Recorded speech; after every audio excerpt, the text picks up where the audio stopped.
Good evening and welcome to Ignite News on 6 at 6. It's Thursday, July 24th, 2025. I'm Rihanna Nikram. Thanks for joining us. Here are the headlines. Global leaders signed the Georgetown Declaration to protect 30% of Earth's land and oceans by 2030. Smart financing tools touted as a solution to halt biodiversity loss. Teen arrested after stray bullet kills 16-year-old girl. And the 2025 Emancipation Village is open on Main Street. The historic Global Biodiversity Alliance was officially launched yesterday, with founding members signing the Georgetown Declaration, a bold commitment to protect 30% of the world's land and oceans by the year 2030. Their signatures being appended to this declaration recognizes that biodiversity is fundamental to human well-being, climate stability and resilience, food and water security, public health, and the long-term sustainability of ecosystems, and that the accelerated loss of biodiversity exacerbated by climate change and unsustainable practices necessitates a more urgent, coordinated, transformative, and ambitious global response grounded in science. At the Artichoke Convention Center, a diverse group of global leaders and experts gathered to show their united support. The group included heads of states, ministers, international organizations, indigenous leaders, civil society, the private sector, academia, and the scientific community. Together, they pledged to strengthen global action to protect, restore, and use the planet's biodiversity sustainably. The signatories reaffirmed commitments made under the United Nations Convention on Biological Diversity, where 196 parties have already agreed to the Kunming-Montreal Global Biodiversity Framework. This global pact aims to halt and reverse biodiversity loss by 2030 and ensure that, by 2050, humanity lives in harmony with nature. Their signatures affirm their commitment of their respective organizations and countries to advance efforts in support of the Global Biodiversity Framework. Through the Global Biodiversity Alliance, they aim to raise global awareness of the biodiversity crisis and its interlinkages with other global challenges, such as climate change, to increase ambition at every scale to address global biodiversity loss, and to increase access to and availability of financing through a menu of options to address the biodiversity crisis. Founding members of the Alliance include the President of Ghana, the President of the Dominican Republic, the Prime Minister of St. Vincent and the Grenadines, the Prime Minister of Barbados, the Vice President of Ecuador, and the former President of Colombia. Other founding members include civil society representatives, such as the Chief Executive Officer of Conservation International, the Chairperson of Ghana's National Two-House Council, and the Makushi Conservation Leader of Ghana's South Rupununi Conservation Society. Meanwhile, Vice President Dr. Bara Jagyo has acknowledged the need for both local and international involvement in driving Ghana's biodiversity model forward. He said this approach, as embodied in the Global Alliance, builds on the country's past efforts and current strategies. He made the remarks at the opening of Ghana's first ever Global Biodiversity Alliance Summit, held at the Artichoke Convention Center in Georgetown. It is about the focus and thinking about what resonates most with whom. That's how it's going to be effective and in the model building. The next issue is about involvement of locals in the solution and making it clear that sustainability cannot come at the expense of prosperity, that the two have to be linked together. Dr. Jagyo also noted that strong international collaboration is vital for Ghana's biodiversity plans to succeed. And as an example, he highlighted the recent Memorandum of Understanding between Guyana and the Yale Center. This agreement sets the stage for an international center for biodiversity research. We're here to get financial support for the initiatives. So two things, political support and financial support. So again, we have to, in this case, we don't need to go jurisdictional scale because you may have biodiversity hotspots that could be preserved even in a more limited geography. So it's important that we understand what resonates most with whom.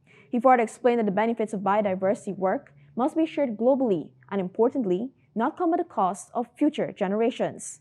We have to make sure that we keep the focus and that we observe some principles that we can sell the model on. The next thing is that we can get buried in the science. Lots of work has been done, great quality work for decades on biodiversity and its preservation. So we can get, if we are not careful, we get buried in the science. The Vice President added that many developing countries lack the capacity to build strong legislative frameworks. In this regard, Ghana has been able to step in and offer support. As countries and organizations at the Global Biodiversity Summit commit to reversing biodiversity loss by 2030, a major focus is access to smart financing. Former President of Colombia, Iván Duque Márquez, stressed the need for the right financial tools to prevent irreversible damage to ecosystems. We're completely sure that this Global Biodiversity Alliance is aimed to put practical elements for action, which involve market-driven, nature-based solutions. Today, the world is facing enormous amount of debt. So governments don't regularly have the fiscal space that in other times would allow them to have budgetary resources to be allocated. Bilateral donors are also changing some of their priorities. So where is the liquidity going to come from to finance most of the efforts that we have discussed this morning? They need to come from the market. He explained that to move funding quickly, markets must have the right instruments in place. These include debt swaps, carbon credits, biodiversity credits, taxonomies, and guarantees from multilateral institutions. Marcus said that if the Global Biodiversity Alliance adopts these basic tools, it will be in a strong position to finance and achieve its goals in the coming years. Vice President of Ecuador, Maria Jose Pinto, shared how her country has already put some of these ideas into action. She spoke about Ecuador's success in using debt swapping as a way to unlock financing for conservation. We executed the largest debt-to-nature swap in global history, achieving more than 500 million reduction in public debt stock and 800 million in debt services savings through 2035. To protect our rainforest.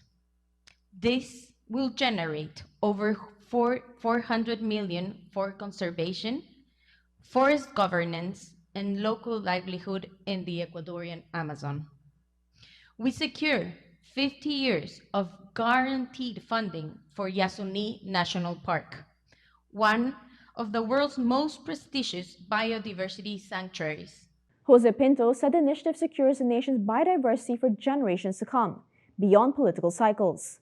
Barbados Prime Minister Mia Mottley also spoke passionately about the need for sustained biodiversity advocacy, especially from Caribbean and Pacific nations. She noted that these countries continue to be some of the loudest voices in defense of the global environment, even as they are among the hardest hit by climate change and other environmental shocks. So these conversations, Mr. President, are not academic. They are real, and they will determine what kind of livelihoods our people will have. They will determine what percentage of our national budget must go to recovering from climate crises or biodiversity loss. They will determine what kind of national economic stability and social stability our countries can maintain. Prime Minister Mottley emphasized that even while seeking global financing, countries must also take responsibility for their own conservation goals. As an example, she shared that Barbados has converted its catastrophe fund into a resilience regeneration fund. On this new model, every employed and self-employed person now contributes 1/4% of their gross earnings toward national environmental resilience. When we return, GCOM urges persons to collect their ID cards, Ghana's new biodiversity finance deal, and mangrove restoration success. Fuel it up and drive, super 95. Fuel it up and drive, super 95. Protect your fuel system, boy. High mileage and performance, boy. Guy Oil's Super 95 gasoline gives you more reasons to drive and is available at 56 service stations nationwide. For affordable price, high performance, and high mileage, choose Guy Oil's Super 95 gasoline. fuel it up and drive. Welcome back. Ghana Elections Commission is urging everyone who hasn't yet collected their national identification cards to do so soon. All registrants who haven't yet collected their national identification cards are asked to visit the registration office where the transaction was done and pick them up. GCOM says the ID card is a primary and preferred form of identification on election day. Having your ID card helps make voter processing quicker and reduces wait times at polling stations. The Commission explained that many uncollected cards are still on file from past registration activities. These include new registrations, changes in name, or corrections of personal information. It also includes cards issued during the most recent claims and objections exercise held in June 2025. Cards are available for collection at registration offices Monday to Thursday from 8 a.m. to 12 noon, then again from 1 p.m. to 4:30 p.m. On Fridays, offices close a bit earlier, open from 8 a.m. to 12 noon, and from 1 p.m. to 3:30 p.m. GCOM reminds the public that you must show up in person to collect your ID card. Returning to the Global Biodiversity Alliance Summit, Ghana has signed a letter of intent with Sylvania, a global nature investment platform, to develop new ways of valuing and financing biodiversity. The agreement was announced today, unites the government, indigenous peoples, scientists, and the private sector to protect ecosystems.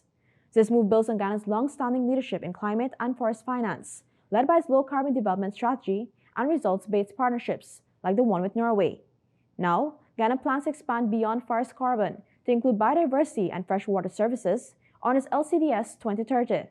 Sylvania, backed by $500 million from Mercuria, supports nature-based solutions worldwide. The agreement outlines 5 areas of collaboration, including biodiversity, linked finance tools, and a joint working group to identify pilot projects within 60 days. Kemraj Parasuram, Executive Director of the EPA, says it's built on Ghana's success with forest carbon credits and pushes its goal of financially rewarding nature preservation. Ghana's coastline is getting stronger thanks to sustainable mangrove restoration efforts. Since 2020, hundreds of hectares of mangroves have been rehabilitated, creating natural sea defenses that protect coastal communities and support local biodiversity. The government has invested nearly $953 million in these conservation efforts between 2020 and 2025, a major win for climate resilience. Mangroves are trees and shrubs that grow in tropical coastal swamps, with tangled roots that provide vital habitats and help shield the shore from erosion and storms. Since 2010, the National Agricultural Research and Extension Institute has led mangrove management using geographic information systems, remote sensing, field surveys, and community engagement. From 2020, 11 restoration projects were completed in Regions 2, 4, and 5, helping Ghana meet several sustainable development goals, especially protecting oceans and coasts, combating poverty, hunger, and climate change, and promoting economic growth. These efforts are key to preserving Ghana's rich and diverse coastline for generations to come. We turn now to public safety. Police have arrested 18-year-old Travell Daniels Hammer of Trench Road, East La Penitence, in connection with the fatal shooting of 16-year-old Reina DePizer. DePizer was struck by a stray bullet last week at Mango Lane, East Rumvelt, and passed away yesterday at the Georgetown Public Hospital, where she had been receiving treatment in the ICU. Investigators say DePizer and a friend were sitting on a motorcycle when a suspect pulled up in a white Fielder wagon, exited with a handgun, and confronted another motorcyclist parked nearby. A verbal agreement broke out, and the suspect allegedly fired a shot, striking DePizer in the neck. She collapsed and the shooter fled the scene. Police responded quickly and rushed her to the hospital, where she underwent surgery, but later died from the injury. The suspect was arrested hours later on Manila Avenue, driving the same vehicle. He was cautioned and taken into custody.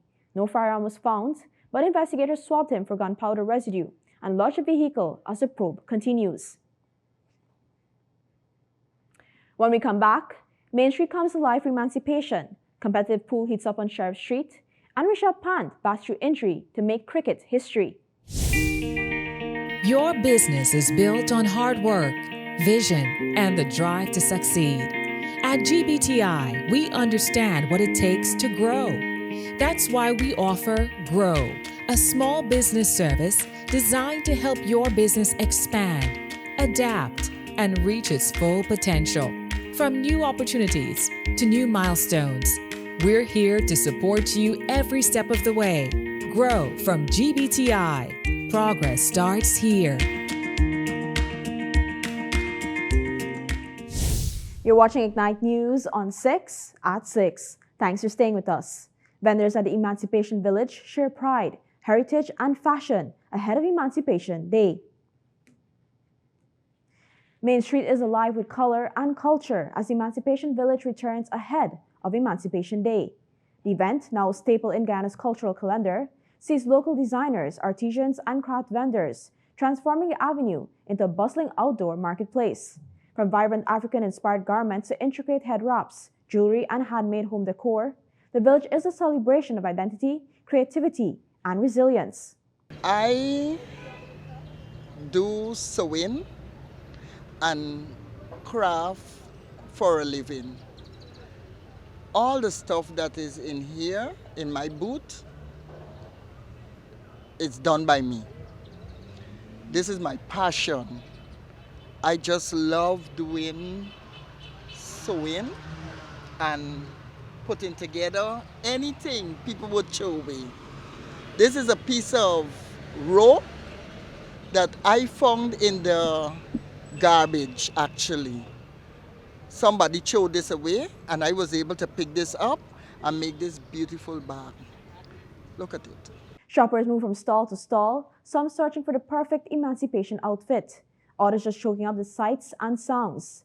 Traditional drumming and music add to the festive atmosphere. I'm into designing costume jewelry.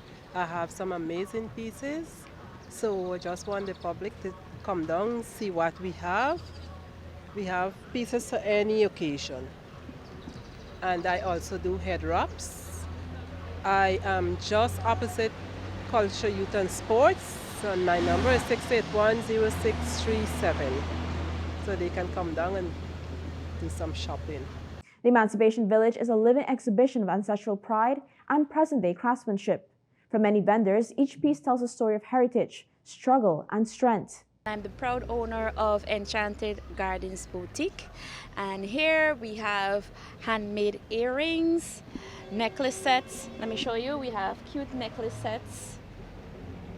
They come with earrings, we have headbands, we got head wraps, we have costume jewelry, we have jumpsuits. So for all my girlies who don't want to wear the full outfit, what you can do, you can always accessorize, like how I am accessorizing here. Let me just stand up. We have the belt, we have the necklace, we have the earring, and you're good to go for emancipation. Whether you're shopping for that standout emancipation outfit, looking for unique, locally made pieces, or just wanting to soak in the energy, the Emancipation Village has something for everyone. Head down to Main Street and experience the sights, sounds, and soul of Afro-Guyanese culture on full display. In sports, Ghana's top pool players will be battling out next month for cash, ranking points, and national bragging rights. The Q Sports Association of Ghana has announced its latest national ranking tournament, Uncle Alfred's King of the Slate 9-Ball Challenge. It's set for August 17th at Butcher's Chill Spot on Sheriff Street. With over 500,000 Ghana dollars in prize money up for grabs, the tournament promises intense competition and a shot at becoming Ghana's #1 ranked pool player. The association is calling on all Q Sports enthusiasts and rising stars to take part, saying events like this are critical for developing local talent and growing the sport across the country.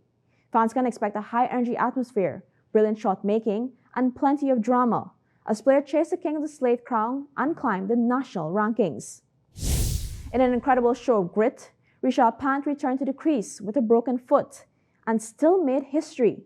On day 1 of the 4th test between England and India, Pant retired hurt on 37 after jamming a full toss onto his right foot while attempting a reverse sweep. He went down in visible pain and was carted off the field. But in a surprise move, Pant came back this morning and pushed his score to 54, hitting his 9th test 6 in the process. He has equaled Virender Sehwag's record as India's highest 6-hitter in Test cricket. Sehwag took 103 tests to reach the mark. Pant, just 47. He reached his half-century with a blocked shot that still found the boundary, a moment that drew applause from fans and teammates alike. While the India's cricket board hasn't confirmed the injury, ESPN Cricket Info reporters, Pant has suffered a fracture and will miss the final test. India ended their innings on 358. England responded strongly with a 166-run opening partnership. Zach Crawley made 84 before falling. Still ahead, Jamaica moves to reform school governance. A U.S. court rules on birthright citizenship, and the WHO says Gaza is starving. More Ignite News after the break.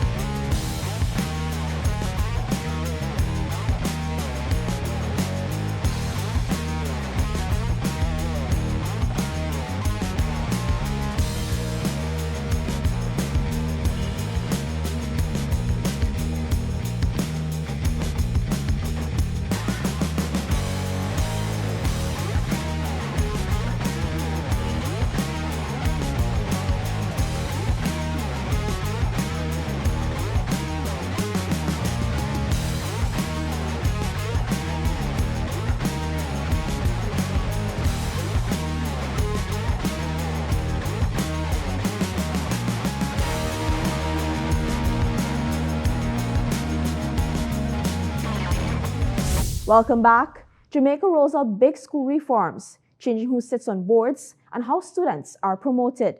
Dr. Adrian Stokes, chair of Jamaica's Education Transformation Oversight Committee, says changes are coming to strengthen school boards, starting with who gets to serve on them. Speaking at Jamaica House, Stokes said school boards hold major responsibility for school performance, and stronger boards means better results. Soon, board applicants will need to uphold resumes and other documents to a Central Ministry of Education website. Each candidate will be vetted to ensure they're fit and proper, and match the schools based on their specific skills. But that's just one part of the overhaul. Legislative reforms are also coming. Stokes pointed out that some government-run schools are facing governance issues, where internal staff dominate board decisions. That's a conflict of interest, he says, and the law needs to change to fix it. The goal is to bring state-run school boards in line with church-run ones, ensuring transparency and accountability across the system. And finally, Stokes says the current practice of promoting students without regard to academic readiness will end. In international news, a federal appeals court has ruled that the executive order from President Donald Trump curbing automatic birthright citizenship is unconstitutional. It has blocked the order from being enforced anywhere in the U.S. The San Francisco-based Ninth Circuit Court of Appeals delivered a 2-1 ruling, saying Trump's order violates the 14th Amendment, which guarantees citizenship to virtually anyone born on U.S. soil. The executive order, signed on Trump's first day back in office, would deny citizenship to U.S.-born children unless at least one parent is a citizen or green card holder.